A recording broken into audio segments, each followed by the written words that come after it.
जय झूलेलाल। अॼु मां तव्हांखे ॿुधाईंदसि कारकत महीने जी कथा जो अध्याय 20। हिन अध्याय खां पहले मां 19 अध्याय अपलोड करे चुकी आहियां। तव्हां हिन अध्याय खे ॿुधण खां पहले उहे 19 अध्याय बि ज़रूर ॿुधजो। अचो त ॿुधूं अध्याय 20। जयद्रथ राजा जो दीपक ॿारे मंदिर साफ़ करण। दंडक वन में राजा सुदर्शन ऐं मदालिसा जी कथा। ॾीओ ॿारण जो महात्म। त सभई प्रेम सां चओ लक्ष्मी नारायण भगवान जी जय। श्री राधा दामोदर भगवान जी जय। श्री कृष्ण भगवान जी जय। महर्षि नारद चवण लॻो त हे राजन, हाणे मां तोखे ॾीए ॿारण जो महात्म थो ॿुधायां, जेको सभिनी पापनि खे नाश करण वारो ऐं ब्रह्मण जो चयल आहे। सो कन लाए ॿुध। प्राचीन समय में चंद्र वंश में जयद्रथ नाले हिकिड़ो राजा हो, जो हमेशा विष्णुअ जे मंदिर में वञी लेपो बुहारी ऐं छंड फूक करे ॾीओ ॿारींदो हो। हिकु दफ़े रेवती नदीअ जे कंठे ते विष्णुअ जे पूॼा करण लाइ वियो। वीत होतर जो हिकिड़ो राजा हो, पुरोहित हो। सो राजा खे मंदिर में सफ़ाई कंदो ऐं ॾीओ ॿारींदो ॾिसी अचरज में पइजी वियो ऐं राजा चवण लॻो त हे भगत शिरोमणी, तूं हमेशह मंदिर में लेपो बुहारी करे दीप दान कंदो आहीं, यानी ॾीओ ॿारींदो आहीं। भगवान जे प्रसन्न करण जा ॿिया बि घणा कर्म आहिनि। जयद्रथ राजा पुरोहित जा इहे वचन ॿुधी नम्रता सां चवण लॻो त हे पुरोहित, मां तोखे हिकिड़ो पंहिंजे पुरबलो चरित्र थो ॿुधायां। तोखे मां पंहिंजे पुरबलो चरित्र थो ॿुधायां, जो तूं कन लाइ ॿुध। सतयुग जे समय में हिकिड़ो विद्वान ब्राह्मण दया धर्म रहित हो, जो न करण जहिड़ा कर्म कंदो हो, न यज्ञ कराईंदो हो, न पूजा पाठ ही कंदो हो, न विकिरण जहिड़ा पदार्थ विकिणंदो हो। हुन जी चाल चलगत तमामु बिगड़ियल ॾिसी भाउरनि बि उनखे घर मां कढी छॾियो, जंहिं करे दरिद्री दुखी ऐं रोगी थी खंघ ऐं मद जे बीमारीअ सां नर्मदा नदीअ जे कंठे ते मरी वियो। मरण खां पोइ हुन जी स्त्री बुद्धवंती विभिचारणी थी पई, जंहिं करे हुन जे बि भाउरनि घर मां कढी छॾियो। सा हिकिड़े चंडाल सां लॻी वई, जंहिंमां दंडकेतुअ नाले सां महापापी पुत्र पैदा थियुसि, जो ब्राह्मणनि जो जानी दुश्मन शराब मांस मदिरा वरताईंदो होसि। हरण ऐं ॿिया पखी मारे शिकार कंदो होसि। गऊ हत्या बि कंदो होसि। वाट वेंदड़नि मुसाफ़िरनि खे बि फुरींदो होसि। हिकिड़े ॾींहुं पर स्त्रीअ सां दिलि परचाइण काण विष्णु मंदिर में लंघे वियुसि। भोग करण वक़्तु उते भती जॻायमि, जंहिं करे मुंहिंजे जन्म जा पाप नास थी विया ऐं चादर विछाइण काण केतिरी जॻह बि बुहारी हम। अचानक के पुलिस वारा अंदरि लंघे आया ऐं मूंखे चोर करे वरिताऊं। तलवार सां मुंहिंजो सिर कपे हलिया विया। एतिरे में विष्णु भॻवान जा पार्षद विमान खणी आया, जो मूंखे विष्णु लोक में वठी विया। 100 कल्पनि ताईं मां ब्रह्म लोक में रहियुसि। तंहिंखां पोइ स्वर्ग जा सुख भोगे हाणे चंद्रवंश में जयद्रथ राजा अची थियो आहियां।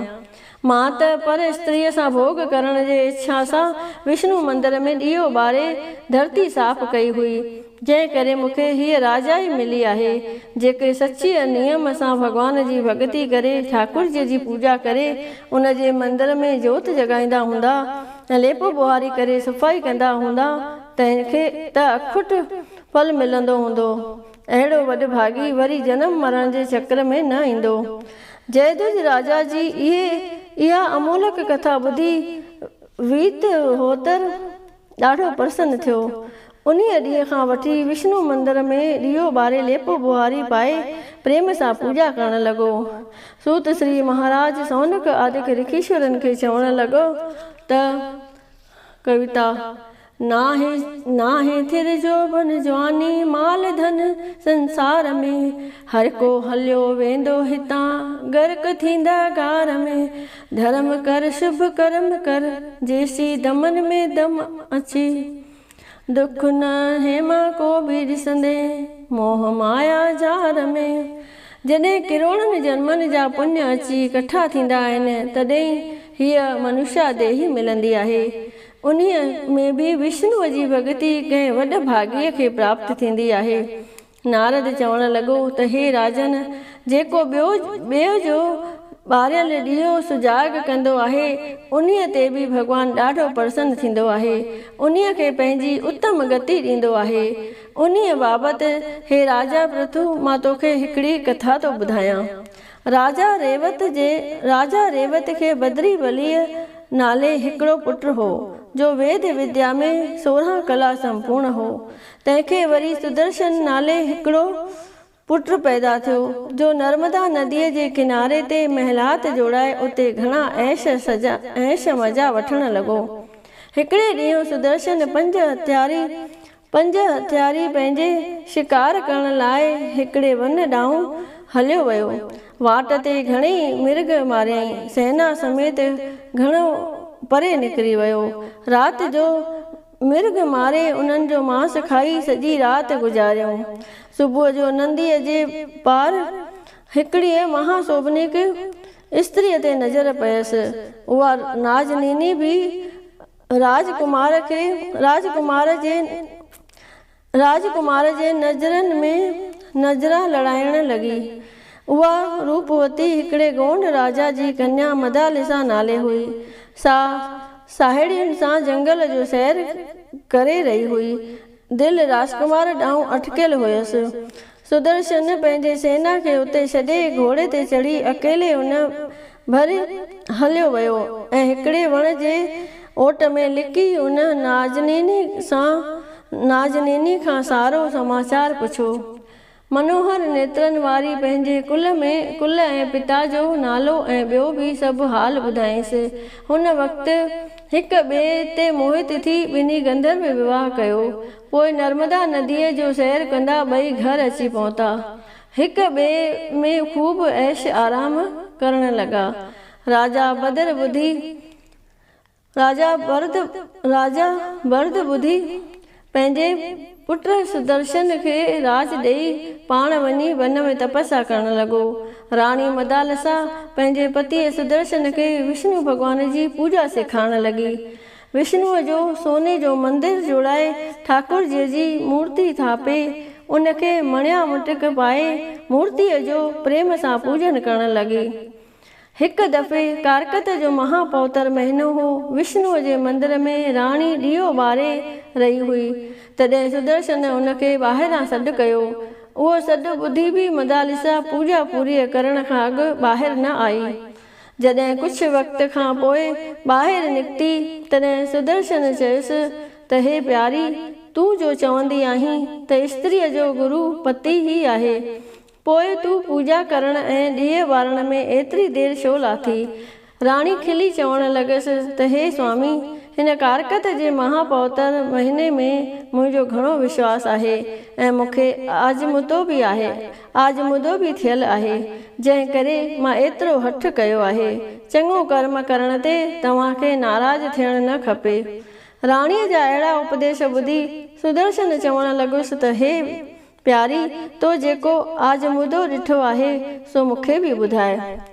राणी मदालिसा चवणु लॻी त हे प्राणनाथ, मां तव्हांखे पंहिंजो अजीब चरित्र ॿुधायां थी, जो कन लाइ ॿुधो। गोदावरी नदीअ जे कंठे ते विष्णुअ जो हिकु सौभनिक मंदिर आहे। हुन जे भरिसां दंडक वन बिल्कुलु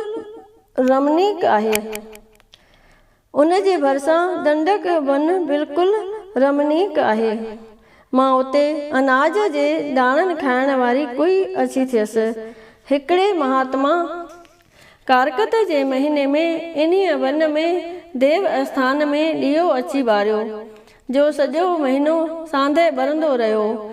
हिकु दफ़े मां वटि पए सोरी त वटि सोरींदे मुंहिंजो मुंहुं जली वियो, जंहिं करे मां उन्हीअ स्थान में ई मरी वियसि। उन्हीअ वटि जे सोरण जे पुण्य करे हे राजन, मां तुंहिंजी स्त्री अची थी आहियां, ऐं ॾीए जे लाट करे जो मुंहिंजो मुंहुं सड़ी वियो हो, तंहिं करे परमात्मा मूंखे हिन जनम में सुंदर शोभा ॾिनी आहे। हे स्वामी, हिन कारकत जे महापवित्र महीने में जेको ठाकुर जी जे मंदिर में ॾीओ ॿारे थो, उन जी महिमा चवण खां ॿाहिरि आहे।